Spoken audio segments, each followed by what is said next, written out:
कहाँ थी आप? मैंने पूछा कहाँ थी आप? क्यों जवाब दूं मैं तेरे सवाल का, जब खुद पे तेरा अधिकार ही नहीं मानती? बेहतर होगा अपने मतलब से मतलब रख।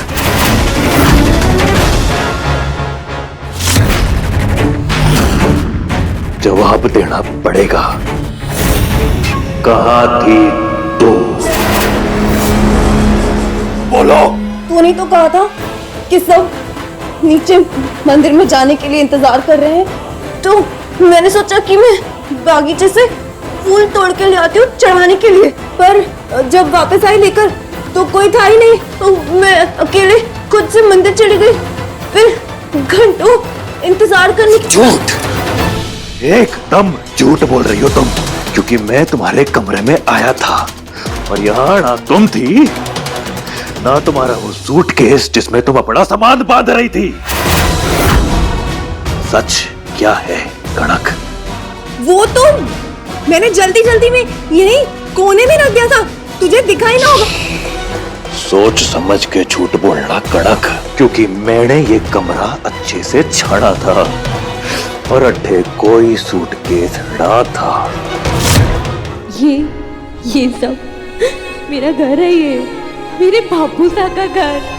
मेरी पूरी मासा इसी आंगन में तो बैठ के मेरे बालों में तेल डाला करती थी। मैं भाई साहब यही तो भागा करती थी एक दूसरे के पीछे।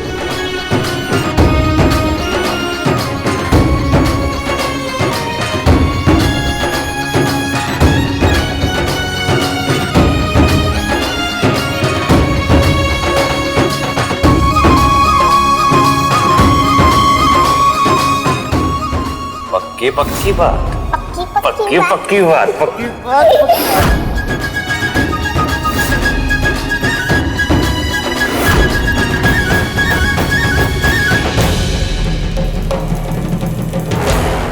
लेकिन समर सा ऐसा कैसे हो सकता है? वो मुझे यहाँ कैसे ला सकते हैं?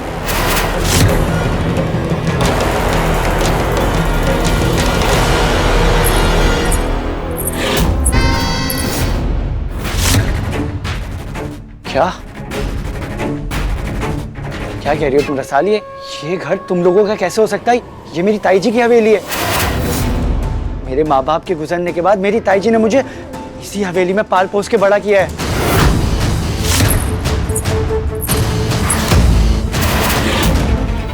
क्या आपकी ताई जी वही है जिनकी पायल की आवाज मैंने सुनी थी? क्या ये वही है जिनको मैंने बाहर घूंघट में देखा था? हाँ, मुझे जानना है उनका इस घर पे अधिकार कैसे है। अगर ऐसी बात है तो मुझे अभी के अभी उनसे मिलना है।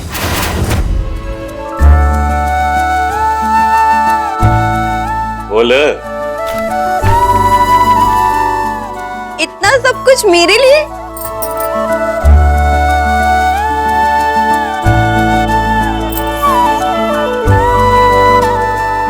मैं भी आपके लिए कुछ लाई हूँ।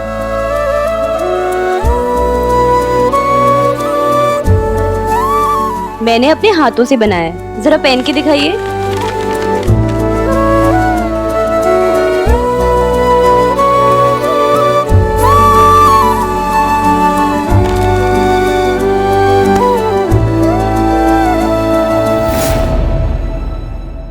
तेरे कपड़ों का रंग, हरी चूड़ियां, सब कुछ तुम्हारी पसंद से लेती थी ना, और आज तुमने इतना बड़ा फैसला हमारे से बिना पूछे ले लिया।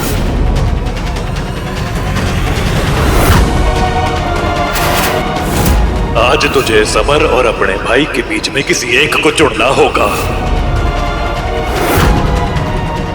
दुनिया के रिश्ते अब कभी मायने ना रखेंगे, क्योंकि मैंने अपनी दुनिया तुझे माना था हमारी बहन, और उस दुनिया ने तूने आज अपने हाथों से उजाड़ा है रसाड़। आज रामा श्यामा वाला दिन है। आज बड़े साहब और बड़ी मेम साहब से लोग भेंट करने आने वाले हैं, इसलिए घर ना एकदम शीशे के जैसा चमकना चाहिए, समझे? बाहर से तो सब चकाचक लगेगा, लेकिन घर के अंदर जो चल रहा है उन सब का क्या?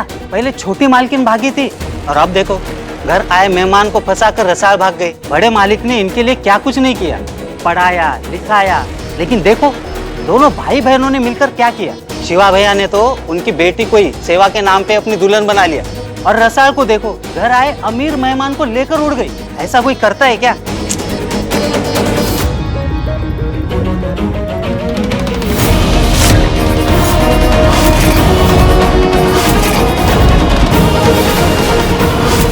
शिवा भैया, मेरे कहने का ये मतलब नहीं था।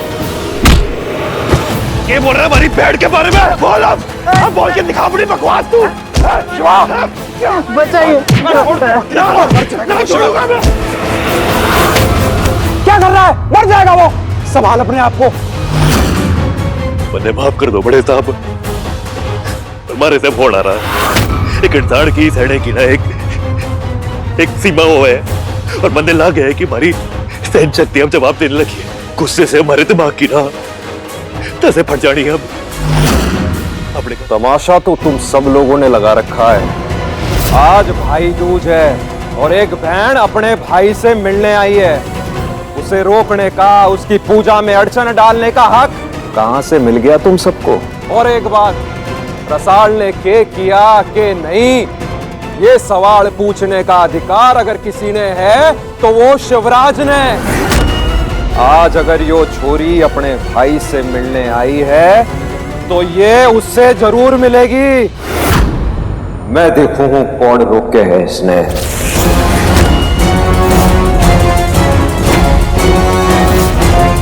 रसाल, जा छोरी, जा मिल ले अपने भाई से। वो भी इस समय उतनी ही तकलीफ में है लाडो जितने दर्द में तू है। मिर्ची न लगे तो एक बात बोलूं जीजो सा, कणक भागी थी जब आपने उसको जिंदगी भर की सजा सुना दी और उस शिवा के मत्थे मण दिया, और आज जब ये छोरी भागी है तो आप इसको पुचकार रहे हो। अपने खून के साथ ऐसा सौतेला व्यवहार, ऐसी बात सुन के कालजे पे छुरी नहीं चलेगी तो और क्या होगा जीजो सा? मैंने आज तक न्याय करने में दो आंख नहीं की है वृंदा, फिर चाहे वो मेरा सगा हो या सौतेला, मैं जानू मैं क्या कर रहा हूँ। अंकल, मैंने जो कुछ भी किया ना उसके लिए मैं आपसे माफी मांगना चाहता हूँ।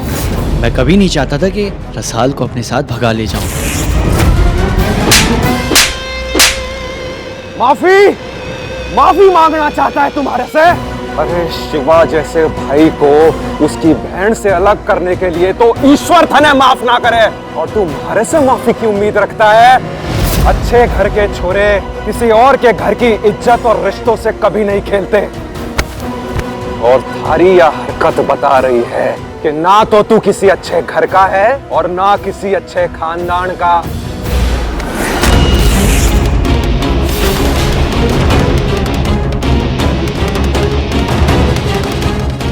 अंकल, मैं आपकी इज्जत करता हूँ, इसका मतलब ये नहीं है कि मैंने आपको कुछ भी कहने का हक दे दिया है। कम से कम मैं आपकी बेटी से तो अच्छा ही हूँ ना, कि उसने एक ऐसे लड़के से प्यार किया जो उससे नहीं बल्कि उसकी दौलत से प्यार करता था।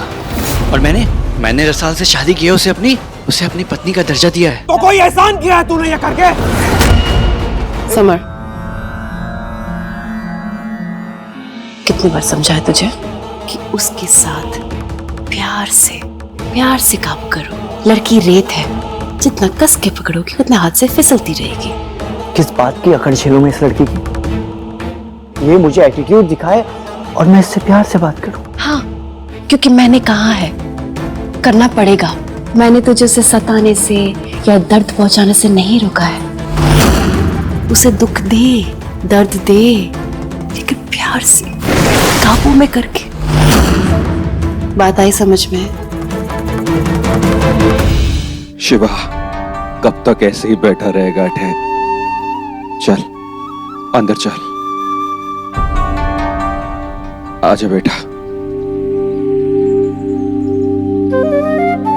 सुन, समर के बारे में पूछ रहा था ना तू? जानकारी मिली है उसके परिवार की। उसके ताऊ जी ताई जी बहुत बड़े कॉन्ट्रैक्टर हैं।